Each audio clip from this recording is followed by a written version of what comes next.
Hey, hi. This is chapter 15, body fluids and circulation.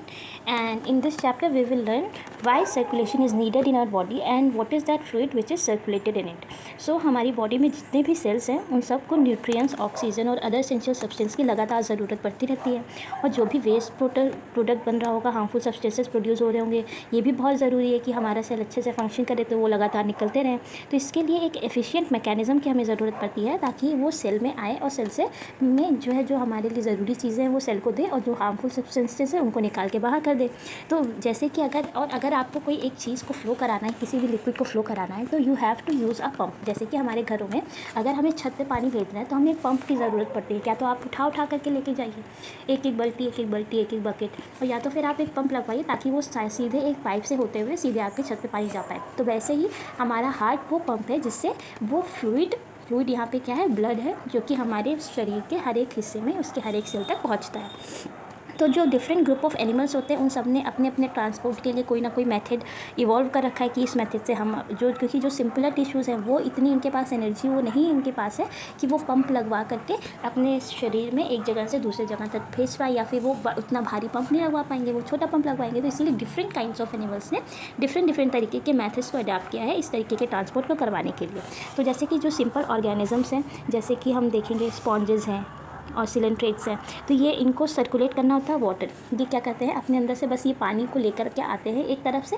Ostia और osculum दो इनमें जो है दो पोर्स होते हैं, एक ऑस्टिया और एक ऑस्कुलम। अगर ये इनकी बॉडी है तो ये ऑस्टिया से पानी को अंदर लाते हैं और ऑस्कुलम से बाहर निकालते हैं, और इसी बीच के लाने के बीच में ही जो भी चीज़ों की हमें ज़रूरत होती है वो हम एब्जॉर्ब कर लेते हैं, और जो हार्मफुल सब्सटेंस होता है उसको बाहर निकाल देते हैं और वो ऑस्कुलम से बाहर निकल के चला जाता है। तो वही इसमें लिखा हुआ है कि जो सिंपल ऑर्गेनिजम्स हैं जैसे कि स्पॉन्जेस और सिलेंट्रेट्स, उनमें जो सर्कुलेशन होता है वाटर का उनकी सराउंडिंग से बॉडी कैविटी में, that is facilitated the cells to exchange these substances. अब जो मोर कॉम्प्लेक्स ऑर्गेनिजम्स हैं तो वो तो पानी में पूरे टाइम रह नहीं सकते हैं, तो वो एक स्पेशल फ्लूइड की मदद लेते हैं within their body to transport ऐसे मटेरियल्स को। तो वो कौन सा स्पेशल फ्लूइड है, वो है ब्लड। ब्लड सबसे ज़्यादा कॉमनली यूज्ड बॉडी फ्लूइड है ज़्यादातर हायर ऑर्गेनिज्म के थ्रू, जिसमें कि हम ह्यूमंस भी आते हैं। इसके अलावा एक और बॉडी फ्लूइड होता है लिम्फ, जो भी मदद करता है सब्सटेंसेस को ट्रांसपोर्ट करने के लिए। तो इस चैप्टर में हम लोग यही पढ़ेंगे कि ब्लड और लिम्फ का क्या कंपोजिशन है और वो कौन सा मेथड है, कैसा मैकेनिज्म है कि ब्लड का सर्कुलेशन इसमें हमारी पूरी बॉडी में होता जा रहा है। ठीक है, तो सब हम लोग पढ़ते हैं 15.1 ब्लड। तो ब्लड एक special connective tissue. Special connective tissue का क्या मतलब, कनेक्टिव टिश्यू क्या होता है, ऐसे कनेक्टिव टिश्यूज़ वो टिश्यूज़ होते हैं जो सपोर्ट करते हैं या कनेक्ट करते हैं डिफरेंट टिश्यूज़ को, कनेक्ट कर रहे हैं। कनेक्टिव टिश्यू है तो जो डिफरेंट टिश्यूज़ को कनेक्ट कर रहे हैं या उनको सपोर्ट कर रहे हैं वो कनेक्टिव टिश्यू हो जाएंगे। अब जो कनेक्टिव टिश्यू होते हैं वो तीन चीज़ों से मिलकर बने होते हैं। एक तो सेल्स से मिलकर बने होते हैं, फिर उनमें फाइबर्स होते हैं, और उनमें क्या होता है, और उनमें मैट्रिक्स होता है। मैट्रिक्स हर एक चीज़ में होता है। तो अब जो है ये एक स्पेशल टाइप का कनेक्टिव टिश्यू है। इसमें क्या होता है कि ये जो फाइबर्स हैं, फाइबर्स इनमें एब्सेंट होते हैं ब्लड में, इसीलिए इनको हम लोग एक स्पेशल टाइप का कनेक्टिव टिश्यू कहते हैं। और इसमें जो मैट्रिक्स होता है, जैसे जो भी कनेक्टिव टिश्यू उसमें जो सेल है वही उसका फाइबर बना रहा है और वही उसका मैट्रिक्स बना रहा है। लेकिन ब्लड में क्या होता है कि ये सेल मैट्रिक्स को नहीं बनाता है और इनमें फाइबर्स नहीं प्रेजेंट होते हैं, इसीलिए इसको हम लोग स्पेशल कनेक्टिव टिश्यू कहते हैं। तो अब इसमें क्या क्या प्रेजेंट होता है, ठीक है, ये हमें समझ में आ गया कि ब्लड एक स्पेशल कनेक्टिव टिश्यू क्यों है। उसके बाद अब ये स्पेशल कनेक्टिव टिश्यू है तो इसमें होता क्या क्या है, मैट्रिक्स होता है, प्लाज्मा होता है और फॉर्म्ड एलिमेंट्स होते हैं। स्पेशल कनेक्टिव टिश्यू है तो मैट्रिक्स तो बना है लेकिन उसको सेल ने नहीं बनाया है इसमें, जो इसीलिए यहाँ पे फॉर्म्ड एलिमेंट्स है। ये एलिमेंट्स क्यों कहा गया, इनको सेल क्यों नहीं कहा गया, इसलिए नहीं कहा गया क्योंकि अभी हम आगे पढ़ेंगे फॉर्म्ड एलिमेंट्स में तीन चीज़ें होती हैं, आरबीसी, डब्ल्यूबीसी और प्लेटलेट्स। तो अब इसमें जो आरबीसी होती है उसके पास न्यूक्लियस नहीं होता है, और जो प्लेटलेट्स होती हैं वो बड़े बड़े सेल का छोटे छोटे टुकड़े होते हैं। तो एक प्रॉपर पूरा सेल बन ही नहीं पा रहा है, इसीलिए हम लोग इसको सेल नहीं बोल रहे हैं। यही मैंने यहाँ पे बताया पहले कि कनेक्टिव टिश्यू में क्या होता था, सेल होता था, फ्लूइड होता था, मैट्रिक्स होता था, और वो सेल ही फ्लूइड वो मैट्रिक्स बनाता था, सॉरी सेल होता था, फाइबर होता था और मैट्रिक्स होता था, और वो सेल ही फाइबर और मैट्रिक्स को बनाता था। तो इसमें एक तो जो है फाइबर ही नहीं प्रेजेंट है, देखो क्या क्या लिखा है कि फ्लूइड मैट्रिक्स है, प्लाज्मा है और फॉर्म्ड एलिमेंट्स है, और इसलिए इसमें फाइबर्स नहीं प्रेजेंट है। और इसका जो मैट्रिक्स है वो इसके सेल्स नहीं बना रहे हैं, फ्लूइड मैट्रिक्स इसमें पहले से है, प्लाज्मा है और फॉर्म्ड एलिमेंट्स है, सेल्स नहीं है। सेल्स हैं लेकिन उनको हम लोग प्रॉपर सेल्स नहीं कहते, उनको हम लोग फॉर्म्ड एलिमेंट्स कहते हैं। तो इसीलिए एक स्पेशल टाइप का कनेक्टिव टिश्यू है। खैर, अब हम लोग आगे आते हैं और हम लोग पढ़ते हैं कि प्लाज्मा क्या होता है। प्लाज्मा एक स्ट्रॉ कलर्ड का विस्कस फ्लूइड होता है जिसमें जो कि ब्लड का नियरली 55% होता है। ब्लड में 55% हमारा क्या होता है, प्लाज्मा प्रेजेंट होता है, और 45% हमारा फॉर्म्ड एलिमेंट्स प्रेजेंट होता है, और बाकी जो स्पेस बचा वही हमारा फ्लूइड मैट्रिक्स होता है। ठीक है, अब प्लाज्मा के अंदर क्या होता है, प्लाज्मा के अंदर 90 से 92% तक प्लाज्मा में वाटर होता है, और उसमें फिर 6 to 8% तक प्रोटीन होता है। प्रोटीन इसमें जो है 4 तरीके के होते हैं, एक होता है फिब्रिनोजन, ग्लोब्यूलिन, एल्ब्यूमिन और प्रोथ्रोम्बिन। इसमें प्रोथ्रोम्बिन नहीं लिखा है। ये सारे ये जो तीनों हैं ये इसमें मेजर प्रोटीन्स प्रेजेंट होते हैं। हम यहाँ पे केवल इन 3 के बारे में ही बात करेंगे, ये सबसे ज़्यादा मात्रा में प्रेजेंट होते हैं, इसीलिए ये मेजर प्रोटीन्स है।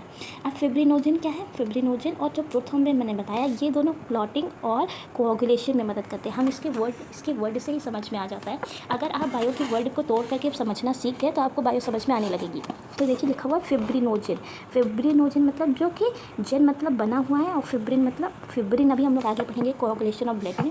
फिब्रिन वो ऐसे फाइबर्स के ऐसे थ्रेड्स होते हैं। तो अगर आपको समझिए एक ऐसे पाइप है और इसमें से मान लीजिए ये फ्लूइड जा रहा है, और ये पाइप यहाँ से अगर टूट गई तो ये फ्लूइड यहाँ से बाहर निकलने लगेगा, और हमें ये फ्लूइड को बाहर नहीं निकलने देना है, हमें इसको रोकना है, तो हमें ये छेद को बंद करना होगा।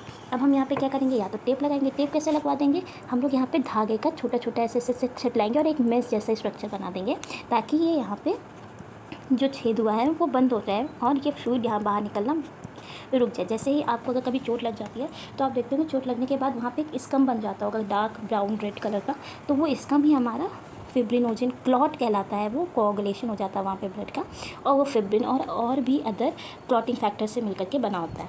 तो वैसे ही फिब्रिनोजन क्या होते हैं, इसीलिए किस चीज़ में मदद करते हैं कि क्लॉटिंग या कोआगुलेशन ऑफ ब्लड में मदद करते हैं।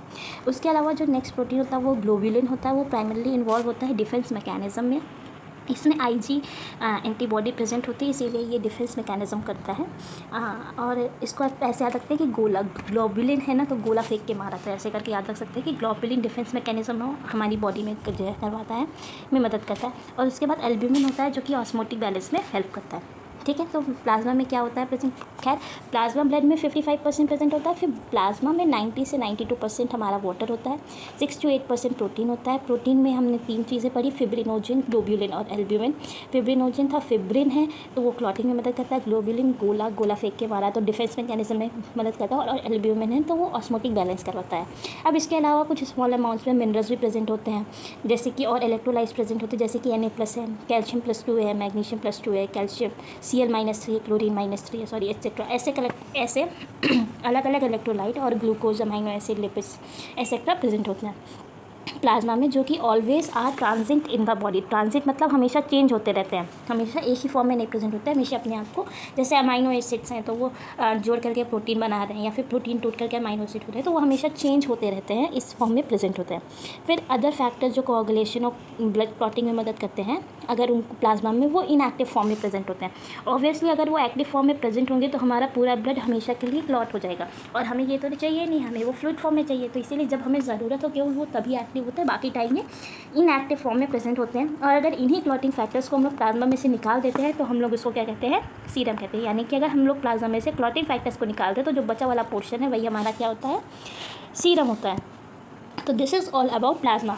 ठीक है, अब ये हो गया हमारा ब्लड का प्लाज्मा पोर्शन। फ्लूइड मैट्रिक्स हम लोग जानते हैं कि जो स्पेस प्रेजेंट होता है, मान लीजिए ये हमारा ब्लड है और इसमें ये फॉर्म्ड एलिमेंट्स प्रेजेंट हैं, और ये इसमें यहाँ पे जो लिक्विड पोर्शन जेली जैसा विस्कस फ्लूइड है। विस्कस फ्लूइड क्या होता है, जो ना एकदम पूरा सॉलिड हो ना पूरा लिक्विड हो।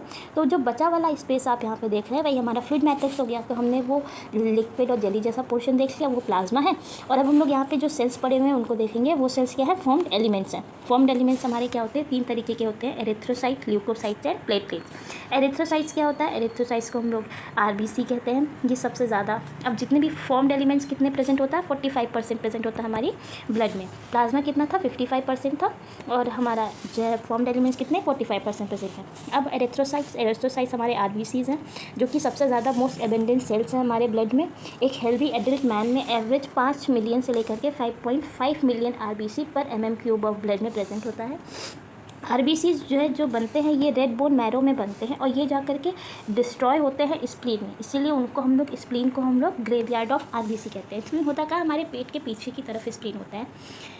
तो आरबीसी बनता कहाँ पे? रेड बोन मैरो में बनता है एडल्ट्स में रेड बोन मैरो में बनता है, और फीटस और एम्ब्रियो में लीवर में बनता है। खैर ये इसमें लिखा नहीं है, बट मैंने एक्स्ट्रा जानकारी दे दी है कि ये, क्योंकि यहाँ पे एडल्ट वर्ड लिखा रहा है तो आपको ये बात याद रहे कि रेड बोन मैरो केवल एडल्ट्स में, रेड बोन मैरो में जो आरबीसी बनते हैं केवल एडल्ट्स में बनते हैं। उसके बाद लिखा हुआ है कि RBCs are divide of nucleus, कि आरबीसीज में जो है न्यूक्लियस नहीं होती। सोचिए आरबीसी में न्यूक्लियस क्यों नहीं होती होगी? इसका एक रीज़न है कि आरबीसी ऑक्सीजन का ट्रांसपोर्ट करता है, और अगर आपको कोई चीज़ ट्रांसपोर्ट करनी है तो आपके पास स्पेस होना चाहिए।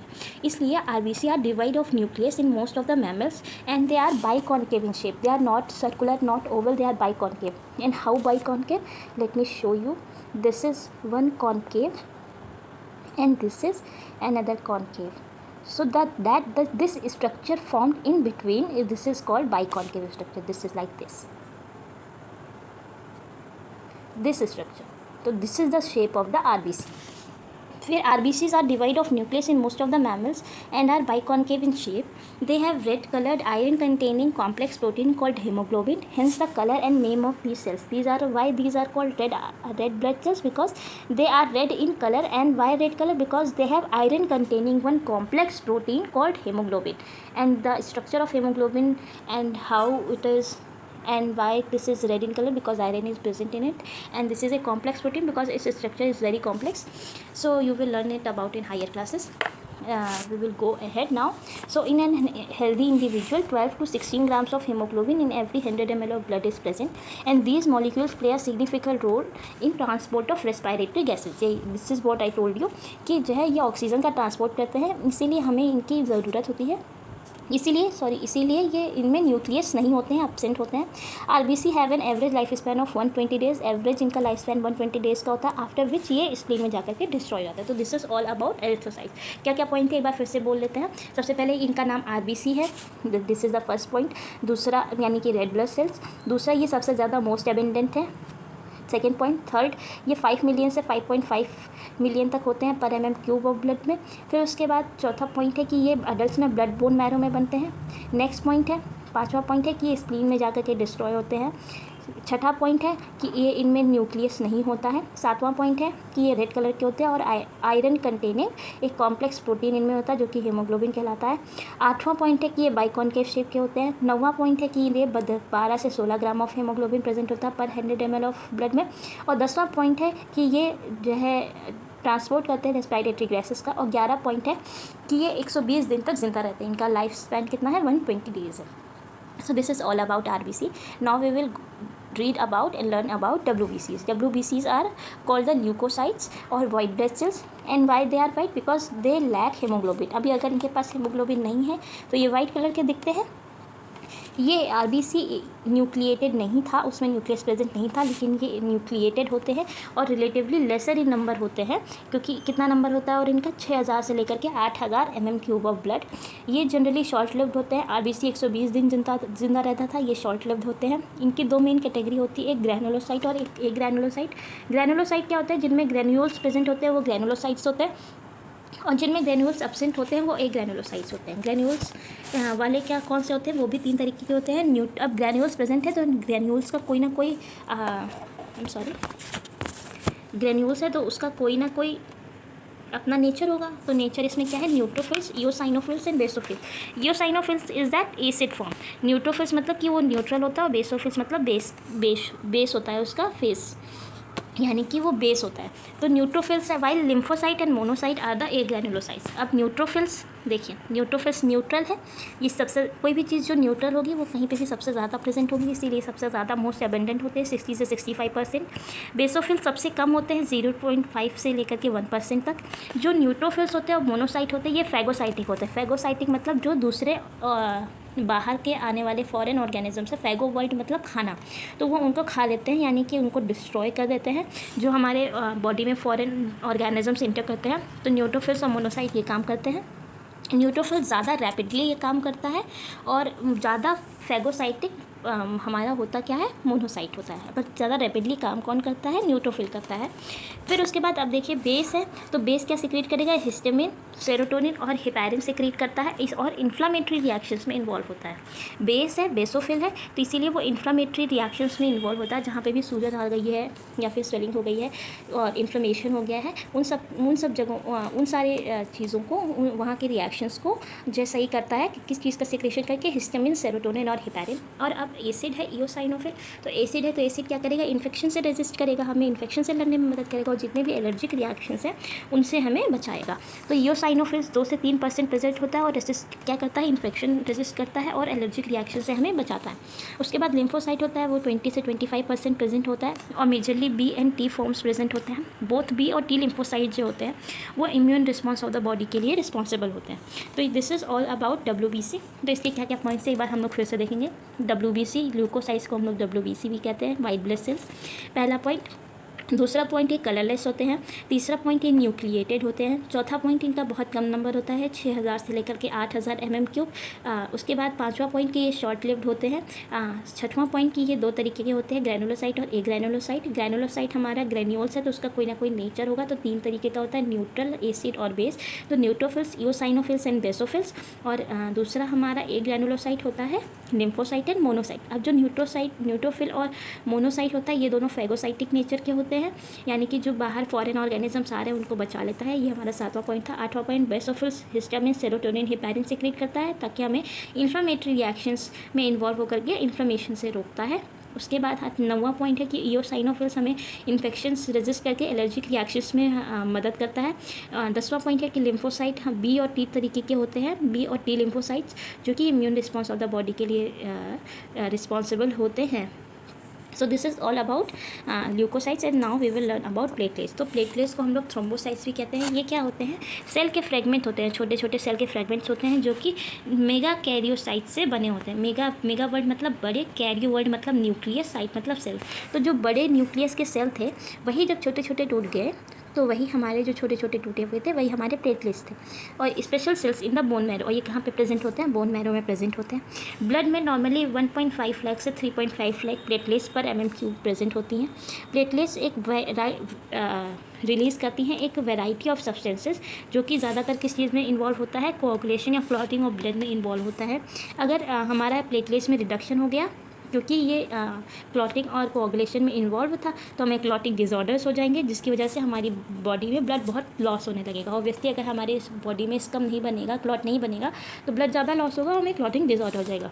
तो this was all about blood and now we will learn about blood groups.